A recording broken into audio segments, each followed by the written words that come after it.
So, hello, Lisa Mullis, Well, hello, Robert. and welcome to Ordinary Visionaries. Thanks so much for taking the time to do an interview with me. Yeah, thank you for having me. So, you were a client, we were just chatting before, you were a client in 2009 or so. That's about 15 hmm years ago. So, hmm didn't seem like that. Seems like yesterday. Sure does. I'm, I'm touching bases with so many past clients. It's really been fantastic. So, I'm curious to know, how are you an ordinary visionary?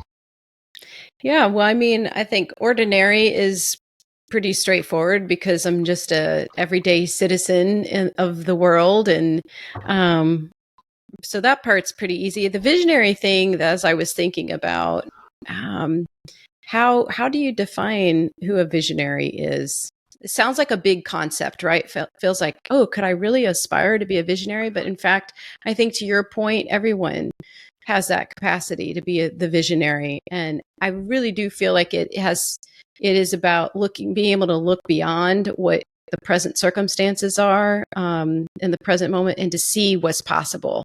And so I think that's Right. how I am living as a visionary, as an ordinary visionary, is just this ever, I guess, since I was a little kid, always able to look beyond present circumstances, think, dream big, and then do something about it, right? Like, it's not enough to just let it live in your head as this idea, but acting upon it is the other piece. Well, that's interesting. So, it does, we often see that who we are now reflects our childhood. So, do you remember give an example or a story when you were a kid where you had a visionary idea, whatever it was? And a hmm visionary idea doesn't have to be changing the world, it could be anything. Yeah. Well, it's interesting you asked that question because the last 2 days I've been writing about my childhood and how I got to be where I am now. And this idea of the work that I do now, which is in the realm of marketing, and it's particularly messaging and copywriting. And I got here because I had a vision for this since I was a little kid. I grew up wanting to always writing and always into art, and it was kind of both those twin passions, and I pursued that through my childhood into university, and I got trained in both as a copywriter and a graphic designer, and then I just happened to pursue graphic design first, and that's when I met you, Robert, because I got to a point in my business where I was like, I need to start marketing.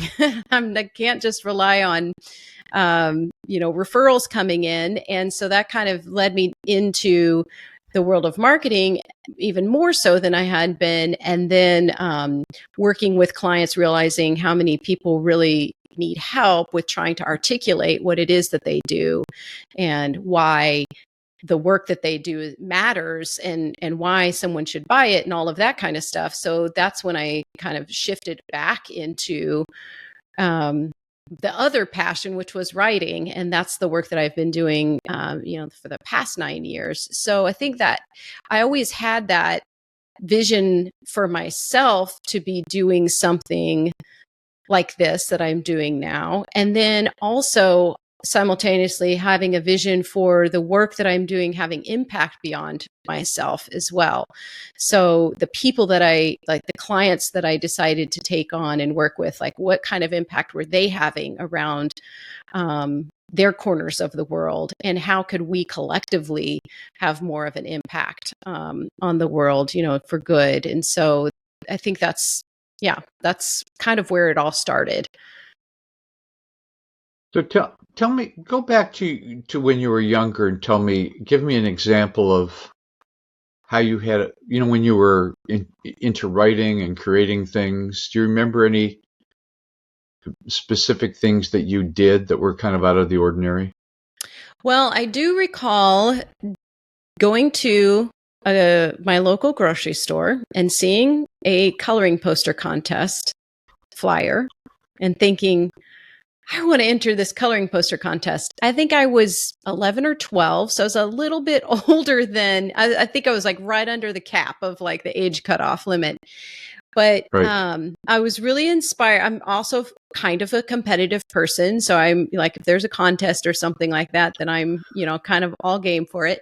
And so Yeah. I entered the contest and, did like my dad kind of helped with some cool coloring techniques and stuff like that. And then I got a call one day and they said, it was a grocery store, and they said, Lisa, you've won. You get to come and pick out 6 teddy bears from the grocery store as your prize. 6 And teddy bears? 6 teddy bears, which is kind of a random thing at a grocery store.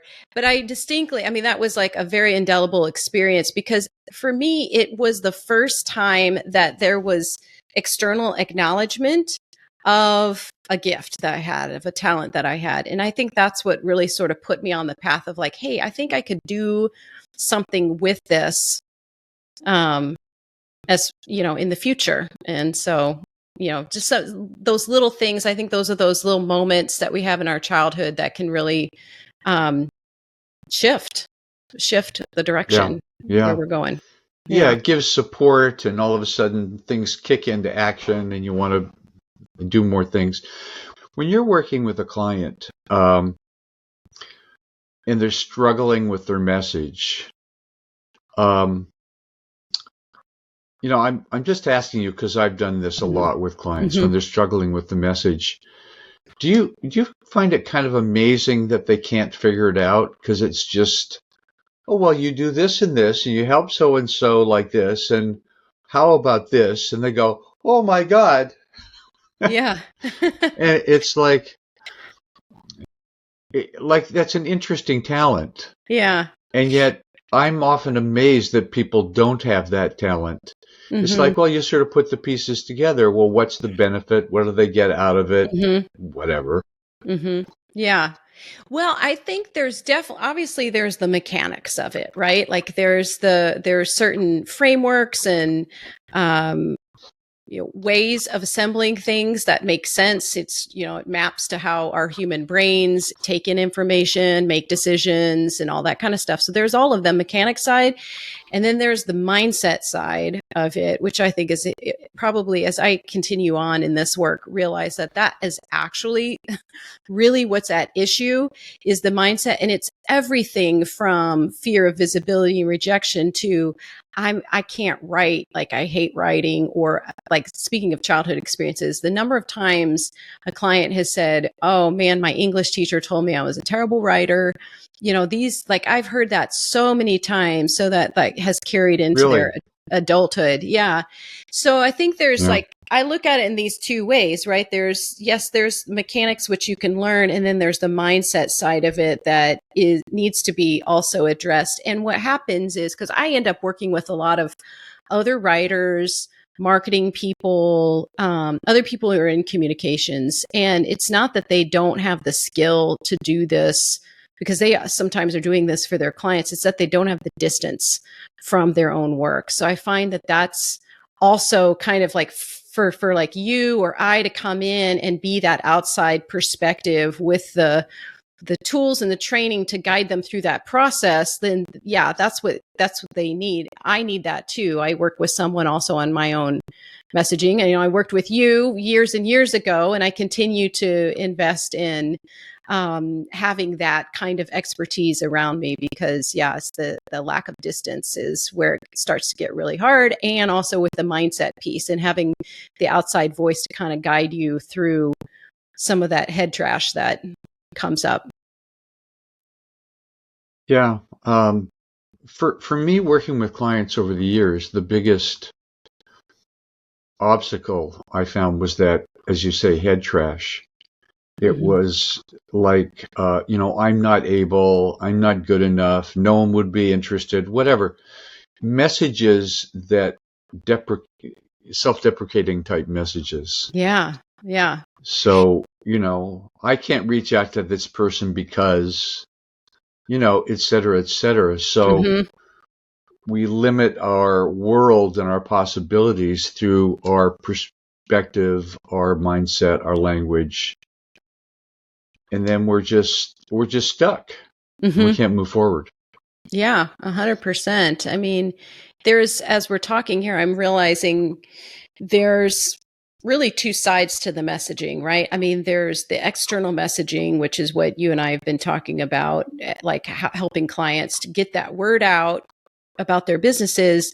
But then there's the internal messaging, the stories that we tell ourselves about all of that that's going on. And yeah, so I think that you can be semi-successful with the external messaging, but only to a point without addressing the internal messaging.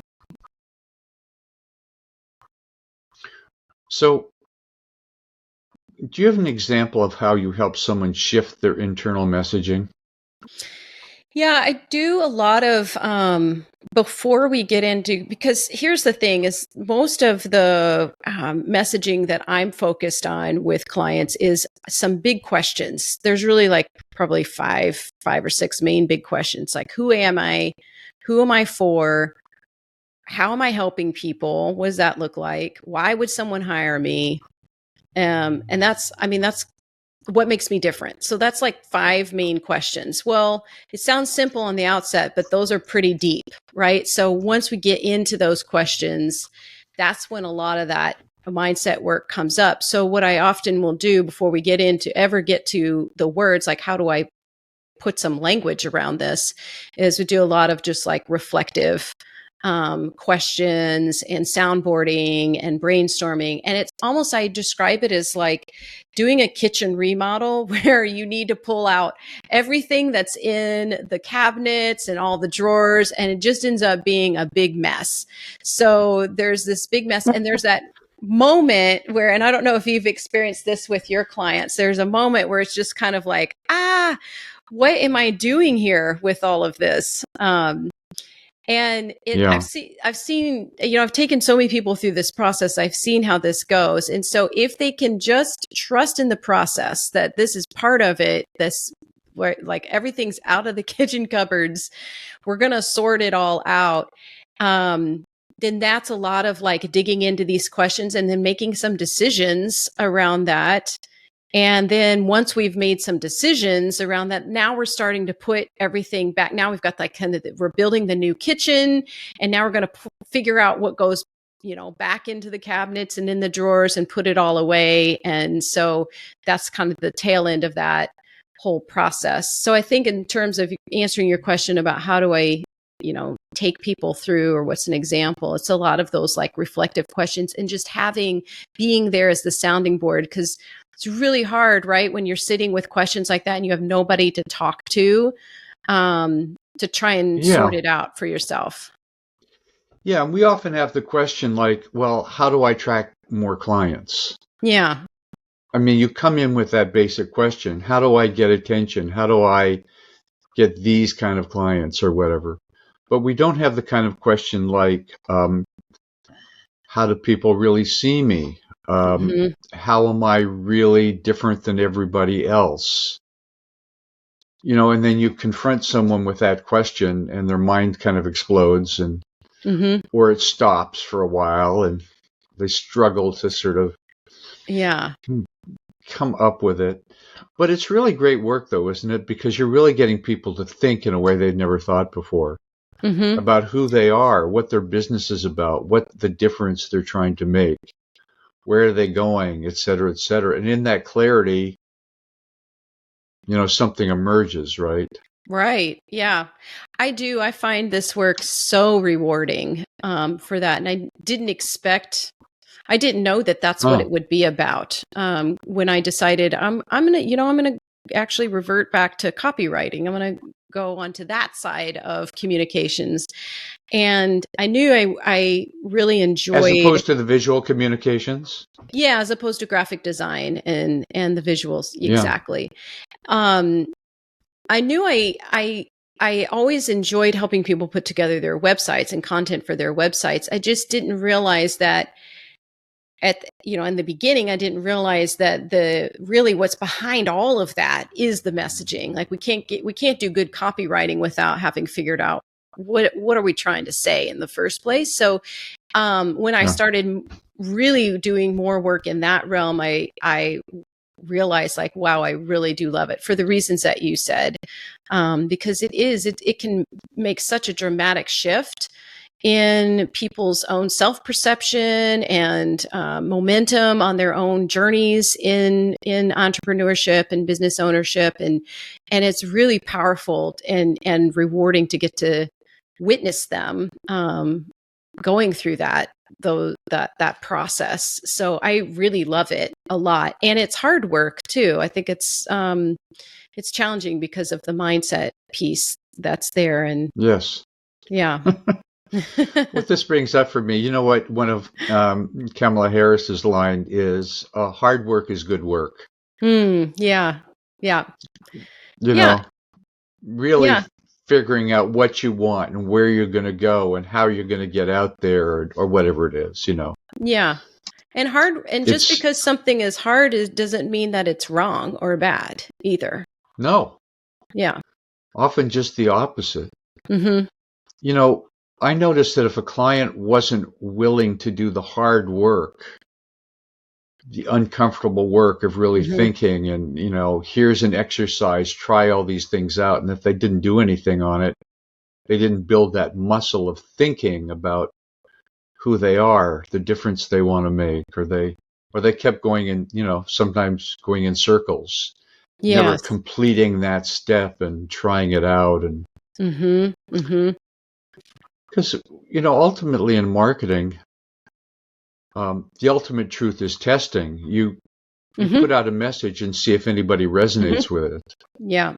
Yeah. And you can fall in love with a message, but if no one else does, it's not going to work. Yeah, exactly. Yeah. Yeah, and that takes some definitely takes some practice too, right? To get things to, I like to call it getting things to a point of readiness, where it's like, okay, this is ready, this is good enough to put out there and test and see, like, how is it landing? I feel like the first few times you do that, if you don't have a lot of experience, just it can feel very vulnerable and a little scary, but then once you get in the practice of doing that, you build that muscle and realize that this is exactly what it's all about. Just testing. Yeah. Yeah. So, do you have aspirations about the kind of clients that you want to work with, where you can clients that can really make a bigger difference in some way? I Yeah, know I you mean, have yeah. interest in that area. Yeah.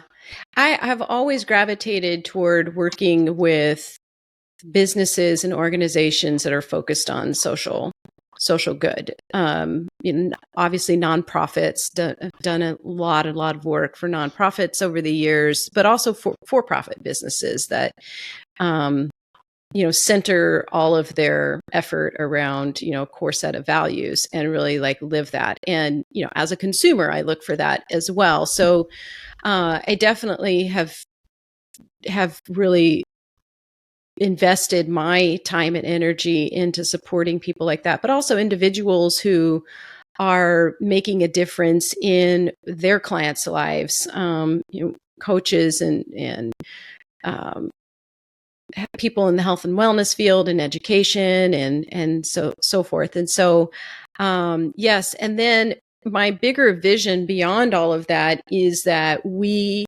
as a collective, my clients and I, can be supporting other businesses, micro enterprises, in the world, who are maybe don't have access to the resources that like I and my clients have. They're under resourced community or individuals in under resourced communities. And so, one step in that vision right now has been to support an organization that does a lot of training and business development for business owners around the world, and just the impact of helping people do better, even with a tiny little business, a corner market or something like that. The impact that can have on that individual's family and their surrounding community, and then it's like that ripple effect is really incredible. And so that's another way that I am trying to support, even beyond, but kind of bringing the clients along with that experience too. So we're just starting kind of small, but that's the thing, is like, you got to start somewhere. So just taking some of those steps forward to seeing, I would love someday for my business to be kind of like almost like that buy one get one model, where buy one give one model, where client comes in, invests in their own business, and simultaneously there's an equal level of investment that goes into for somebody who doesn't have the resources through the some of the organizations that already exist. I'm not going to be the one myself that's going to be on the ground doing that work, but I'm partnering with the organizations that are already doing that. Great. Do you have models of businesses or not-for-profit businesses that are really doing great marketing, that are really getting the right attention and doing the right thing? I mean, I notice marketing. Yeah. Just because I have a filter for that, and I go, oh, that's pretty cool. Oh, what they're doing here, whatever it is. Yeah.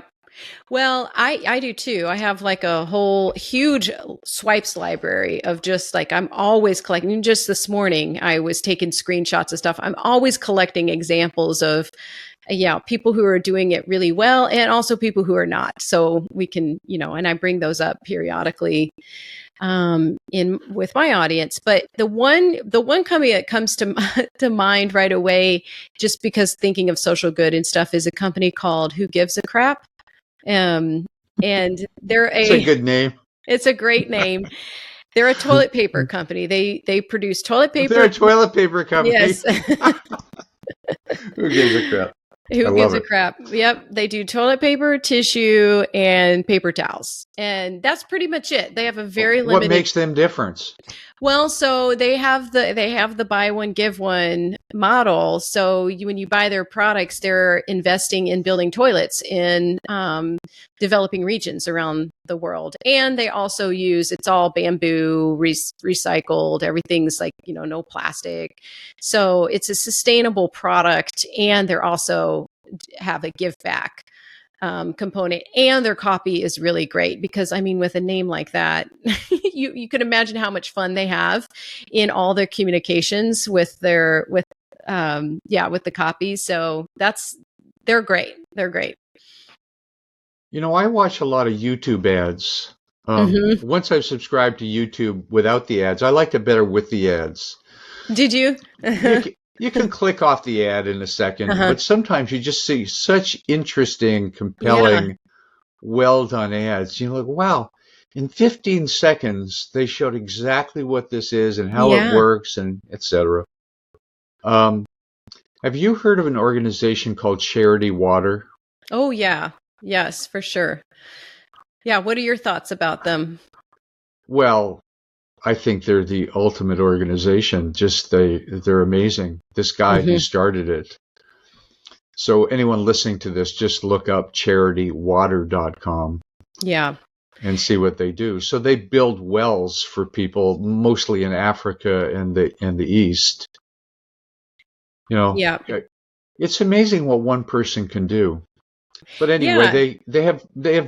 I saw his ad as a YouTube ad originally. So I saw that ad. I said, oh, that sounds interesting. So I went to the website, and now I contribute every month.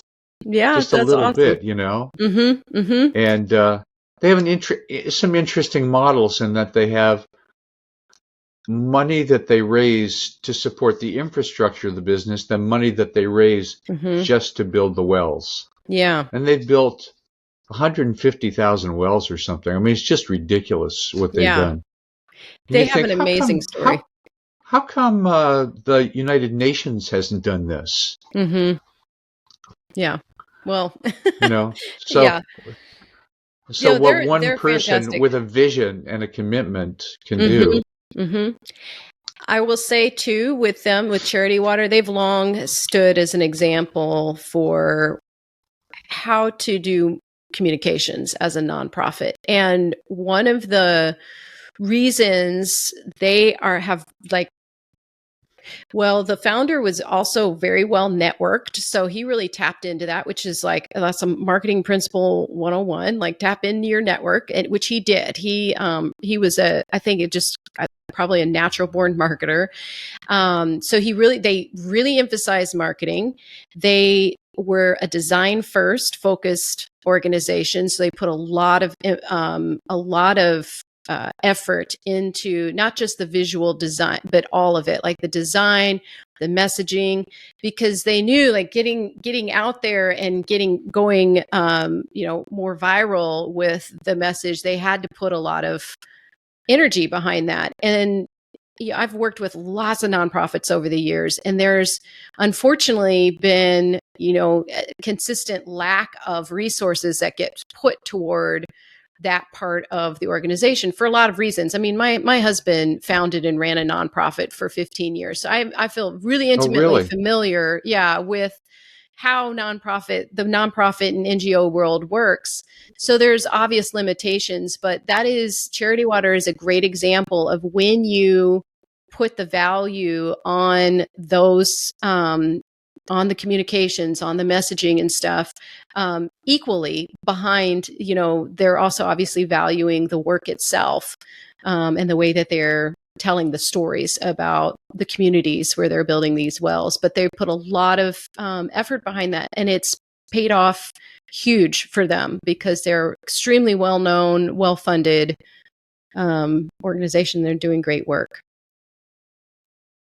Yeah, they might even hit the goal. Yeah.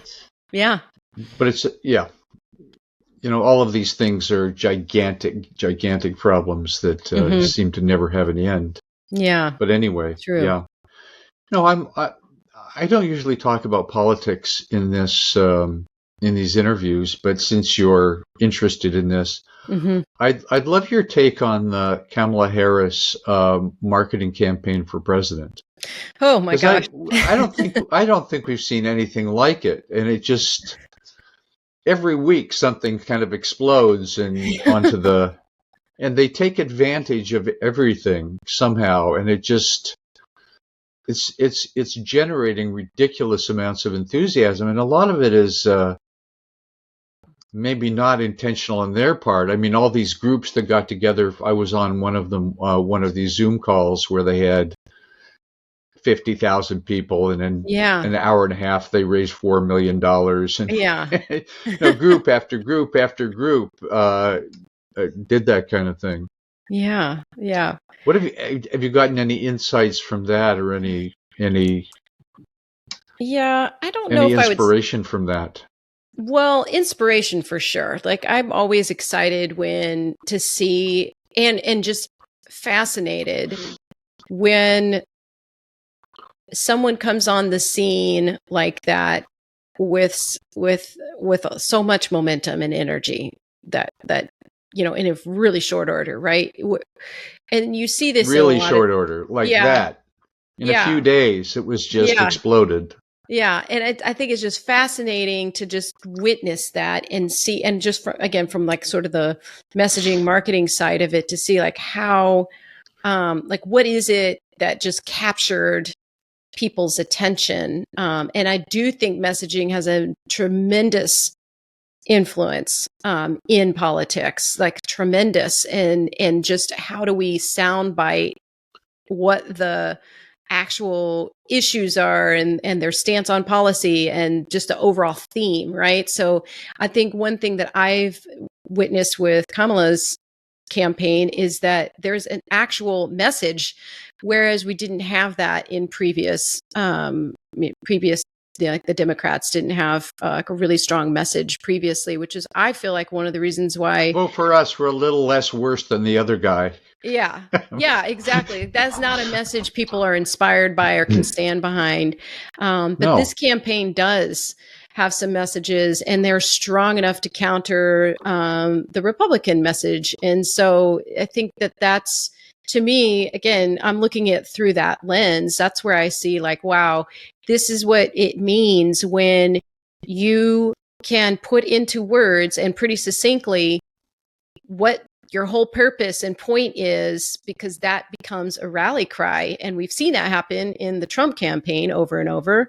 But now it's happening in the Harris campaign. And that's really exciting. It's really exciting to see the power of that. It, for me, is on a personal level, there's a lot that I'm excited and hopeful about, politically speaking, but from a professional standpoint, it just is a reinforcement of just the importance of the work that I'm doing and why it matters to me to be able to support other people in getting their own message developed and put out there, because it does have such significance. And the thing that strikes me is that there's a positive, uplifting tone to the message, making things better for Americans. And her phrase, it's not about who you beat down, it's who you lift up. I mean, that's a very simple message, but it's like, that's what we want. We want to be lifted up. We want to be supported. We want to be encouraged to make a difference, et cetera, et cetera. Yeah. And it doesn't get, it's not overly complicated. You know, when you're giving a speech, you can't get into the details of policy necessary, but you can give a sense that we're going in the direction that's going to be good for you. Right. Or not, or we're not, like, we're not going back. So we're that's not going in that direction. Yeah. Yes. So a contrast. Yeah, we're not going back. And when we fight, we win. Yeah. I mean, those messages over and over again, it's like, that makes sense. Yeah. Yeah. And just the fact that you and I can repeat back these sound, I hear from, you know, the I guess the opposition to that, this like, oh, it's just all sound bites. But it is all sound bites across this, you know, everywhere. It is sound bites, and sound bites are important, because if for you and I as citizens to be able to repeat back, what's the, you know, what's at stake here? What is what is she trying to say? All of that stuff. And the fact that you and I can repeat that back in a few sentences because they were sound bited actually is like, shows the power of being able to put all of those ideas into just a few words, because you want them to be able to be repeated and shared and repeated and shared and time again. That's how you build the audience. That's how you build the momentum. Yeah. And there's obviously have to be real ideas behind the sound bites. Right. Right. As opposed to, what do you mean by when we fight, we win? I don't know. It just sounded like a good phrase. Yeah. So you could probably talk about that in some depth. That, you know. Yeah. So when it comes to working with clients on messaging like that, we're often too much in our heads about it, as opposed to what resonates with our audience. You know, what's something that would excite your audience to make them go, well, don't tell me more about that. That sounds interesting. I want that.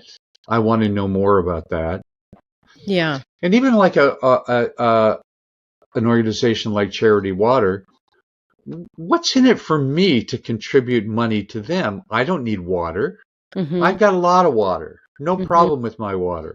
But somehow that, for any kind of charity, the wanting to make a difference is a bigger thing than we realize. It's like everybody wants to make a difference. If we can make a difference in making sure everybody in the world had sufficient clean water, wouldn't that be a better world? It's like, I could buy that. Yeah. For $20 a month. Yeah. Yeah. Exactly. I want to go back to something you said, though, about the soundbite and having it, you know, there has to be real ideas behind it, because that's right. Equivalent to, you know, as you're thinking about marketing your business and what are you saying on your website and all the other places where you're showing up, there has to be real stuff behind it, right? This is why copy, like sometimes this is why it doesn't work to hire somebody just to write copy for you if you haven't gone through the whole exercise of figuring out what is my message in the first place, because then it ends up being there's nothing behind it. And I think also energetically you have to be behind it. And I see this happen all the time, where people are trying to sell whatever it is, the services, the programs that they've got, they're trying to sell, and they don't have enough, they're not energetically aligned behind it, usually because they're confused. That's the number one reason why I see is people are just a total lack of clarity. And in the same way that confused people don't buy, confused people can't sell either. And so, so energetically getting lined up behind that. And then, as you kind of do the work to figure that out for yourself, then, it's amazing how much that level of clarity and confidence contributes to your ability to sell, even before you've got the words all, finely polished and put out there everywhere where they need to be. So, yeah, I think that whole idea of there's got to be the real idea behind the soundbite. When I was meeting with clients, potential clients who were looking at working with me, I always tried to pull that out. Not focus on how I could help them, but focus on, well, what do you really want? What's the difference that you want to make? Mm-hmm. What's the impact you make on your clients? How did you get into that business in the first place? So when you get clear on what they're committed to, then they want more of that, But this is what I want. This is the difference, but I'm struggling to get it across. Well, I can help you with that, Right. So, but if I talk to someone and, well, I just want to make more money. Well, why? Well, I just need to make more money. Well, what's your business about? Well, it kind of changes. You can't really go do anything with that. Right. I would love, maybe somebody will write a book about this someday with the transition from Biden to Kamala, because, one day he said, okay, I'm going to resign, and I endorsed Kamala, and then she came out, and it was like, she went to 10 like that day. Yeah. It wasn't like stumbling around. So obviously she had a lot of people thinking and helping her, and she has a great vision herself, but just came out of the chute ready to go, and pow, ignited the audience. Never seen anything like it ever. Maybe Barack Obama. Yeah. It does have a little bit of that vibe. I feel like this period in the election cycle has felt like that, and it is exciting. But yeah, I'm sure there's a lot more happening behind the scene, or was happening behind the scenes during that transition period that the public wasn't aware of. Sure. But yeah, it is pretty fascinating. And just to see what happens when you line up, when things align energetically, right? And how, like, the amount of momentum that gets created from that. Yeah. So we see that, right? We see that with her. We see that in, on a smaller scale within businesses. When I put out my message to do these interviews, I just had people sign up in droves. And so it was like, I guess the message is coming across. I want to interview you about you doing this. And it resonated with, I want to express what I'm about. Yeah. So, sure. So one of my best campaigns, I'm not making any money at it, which is fine, but it's interesting as something can burst onto the scene like that. Yeah. Do you have any examples of a client that you met with and you had a big transformation from I'm kind of confused to, oh my God, this is what I'm about? Yeah. Yeah. So another marketing person who highly skilled, but had when we started working together, just was she was in a transition period herself and trying, in a place where she was not sure what she wanted to do. She just said, I want to help people. Like that was her. When we started, that's where she was at. I want to help people and I am in marketing, essentially. Like that's what we had to work with. And we worked together through what I described earlier about like the stuff that's underneath, right? There's all the mechanisms around messaging, but then there's all the mindset stuff. So really like addressing both of those, the internal messaging, the external messaging. And part of that work that we did together also involved building her a new website and things like that, because that's where sometimes I get to draw on my background as a graphic designer. And so that was pretty transformative too, because now she had a place to put all of this, right? A fresh new place that was really much more reflective of where she was now than even, 6-8 months prior when we started working. And so now she's like, her practice is filled up and she's, has been looking at bringing on some additional help for client delivery. And, and she's working, most important thing is she's working with people in the field that she wants to be in, doing the kind of work that she wants to be doing, charging higher prices and all of that. So she was definitely like a great transformation through it all. But just, I think most rewarding for me with clients like this is just to be able to see how much their confidence just soars when they get to that place of just like, I feel really clear. I feel very emotionally connected to the work I'm doing and how I'm talking about it. And then just to like see them out there doing that with that kind of energy is just, it's awesome. Do you recall how her message shifted?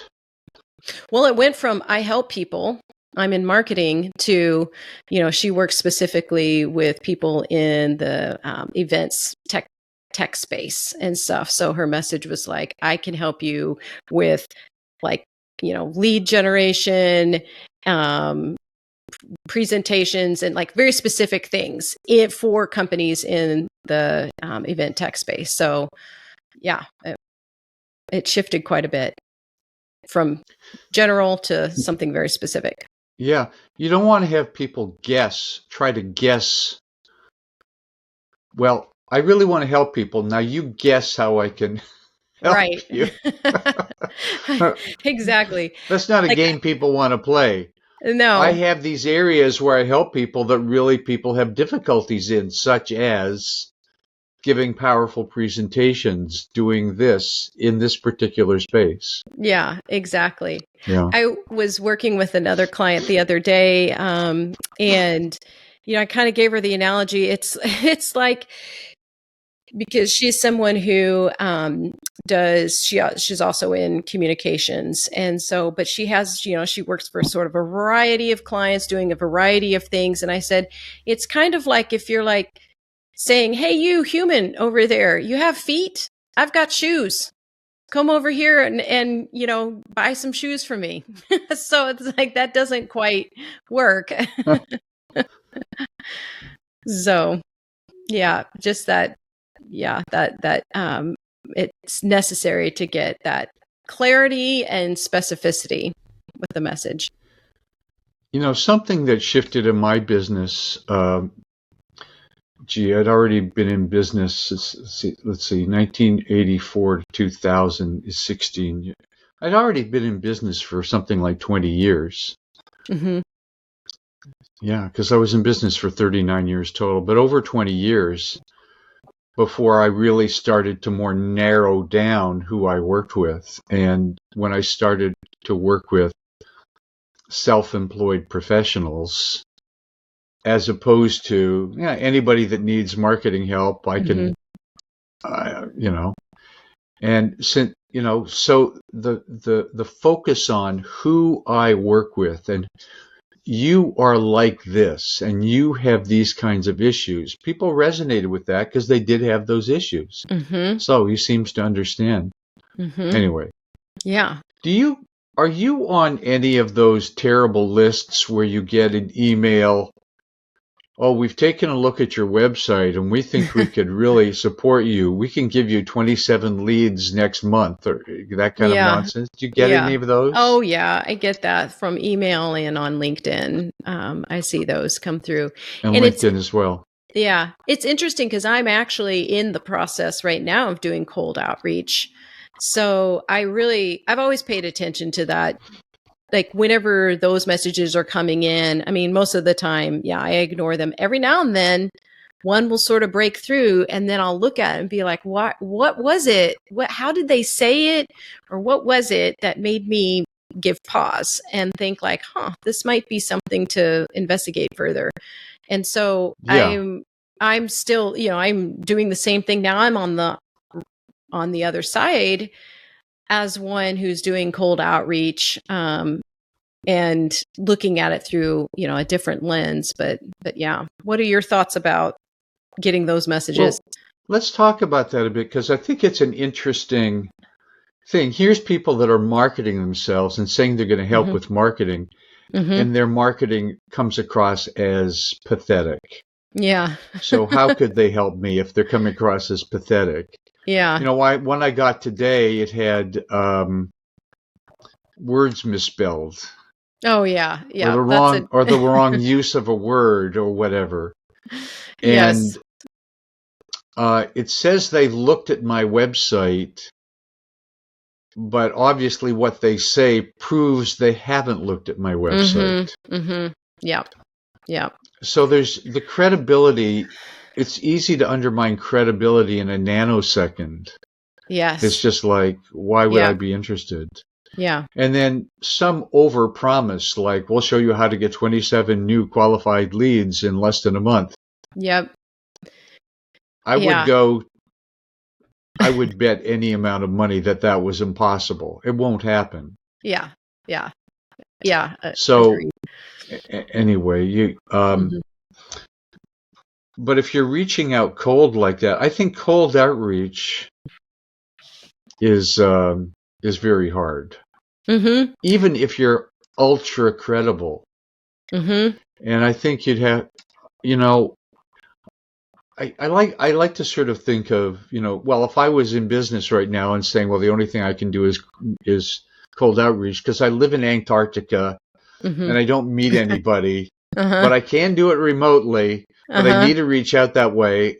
What would I do kind of thing? Yeah. I said, well, if you produce results, do you know what you're doing? Do you have examples? And I'd probably do a series of mini case studies Mm-hmm. that sounded really, and maybe a link to that case study, Mm-hmm. something like that, and Yeah. not heavy selling to begin with. Really, Right. Right. more like a drip kind of thing to Right. kind of intrigue people. Right. Yeah. Yeah. It's interesting. I think it's a great way to test messaging is to go to a cold audience because you don't have you have no prior credibility, any sort of context for it. And so I think that's an awesome way. And so it's been a great experiment for me. I've done this a couple of times now. This is the second time I've done, actually I've done this, maybe it's the third time I've done cold outreach. So it's fascinating to see people's responses and to, test and tweak and figure out and what is resonating and who for. And I feel like that coming back to what you said about narrowing down the focus. I mean, that's so key for a lot of activity in marketing, but especially for cold outreach. You can't go out there and do it and have this blanket, some blanket message that's, not applicable or too applicable to too many people. That is it's like a dead giveaway that this is, not not really legit or valid or useful. And so, yeah, narrowing down that focus is super important in that realm. You can spot that kind of marketing pretty quickly if it's not credible. Yeah. They're promising things nobody should legitimately promise. Yeah. And here are all of these people are marketing services. And they're so bad. I know. The irony. No, I used to say I was the first person to help self-employed people with their marketing online. Mm-hmm.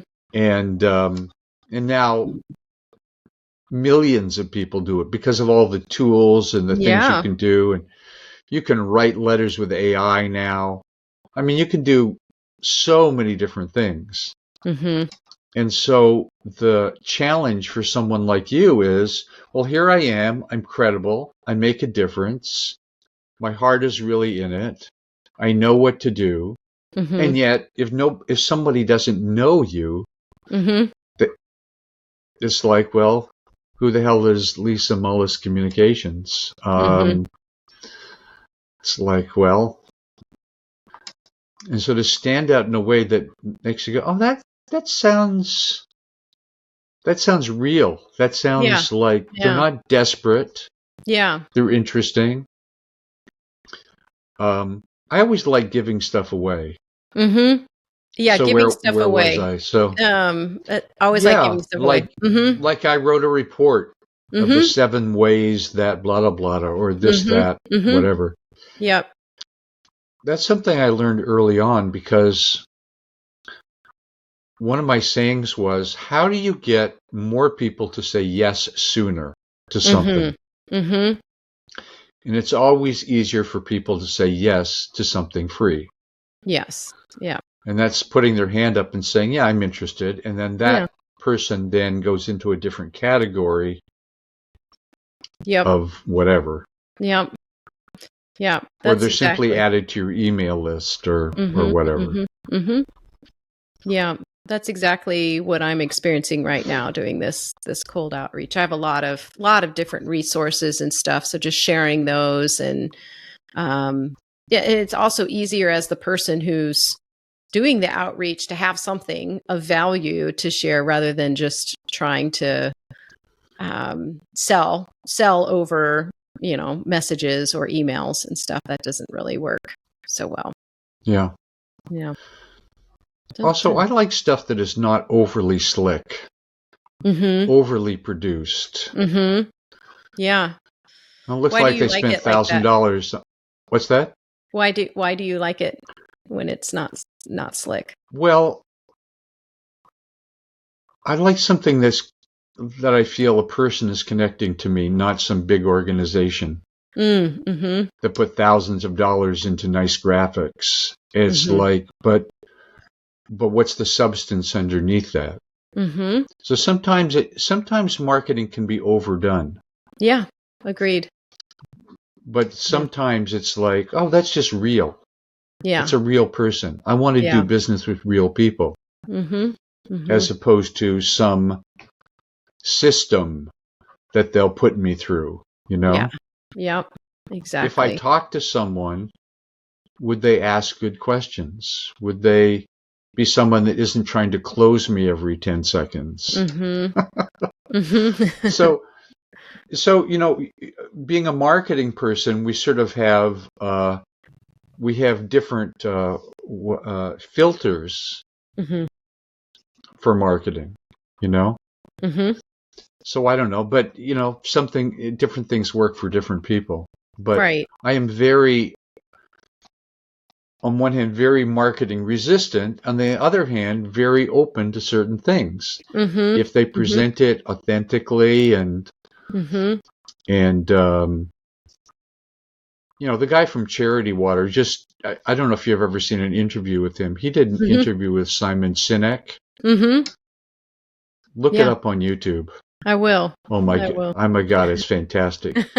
They'd known each other for some time, and he just interviews about Charity Water, and he tells the story, and he also radiates happiness and fulfillment, and I don't know, something Mm-hmm. Yeah. really I mean, special. that's That where commitment. yeah, that commitment, that energy translates. It really does. So, yeah. Mhm. So what's next for you in your journey to as an ordinary visionary who wants to make a difference? Yeah. I'm really excited to be working with people on a deeper level with their marketing, with their messaging and marketing, and be bringing some more people in so that we can grow together. This sort of like phase two of this vision of being a company that's can really significantly support other businesses, other business owners in under-resourced areas. So that's what I'm excited about moving into, and also just at a phase in my own career where I've really gotten to leverage, some of the assets that I've created earlier on, but then just continuing more of that. So building more sustainability into the business, and packaging up IP and stuff like that. I as a creative person, that's very exciting just to get to create and teach and stuff like that. But ultimately, I do want this business to be, basically a strategic partner for the organization that's doing the work in, in economic development for What businesses. does it look like to be a strategic partner? I think just being able for right now at this point in time, being able to, I guess there's two pieces to it. One is being able to make financial donations that are, really meaningful. I mean, they're meaningful to me now because they represent, they represent the investment that clients have made, but I want to increase that. So, meaningful things, but then also being one to communicate back as a communications company, to be able to communicate the work that they are doing. So that would help spread their mission, and their message. So I think as a strategic partner, it could serve in both those ways. Do you have the kind of company that how would you define a company that would really excite you to work with them? You know what I'm saying? As opposed to, well, they'll pay me good money, but that one really excites me, where they're going, what they're doing, what they're up to. Yeah. I tend to work with smaller, or like either solopreneurs or small teams, but usually if I'm working with a team, it's with the owner, or CEO, or that level. So I'm excited when I'm not excited about working with companies if I don't get to work at that level with the, with the real stakeholders in the business. So that's one part of it. But I am really excited. I really think my clients are fantastic because they're all service-based businesses that are really coming from a place of, I want to help people. I mean, that is at the heart of it. It's like, I am meant to do work in this world for the betterment of people around me, and the planet that I live on.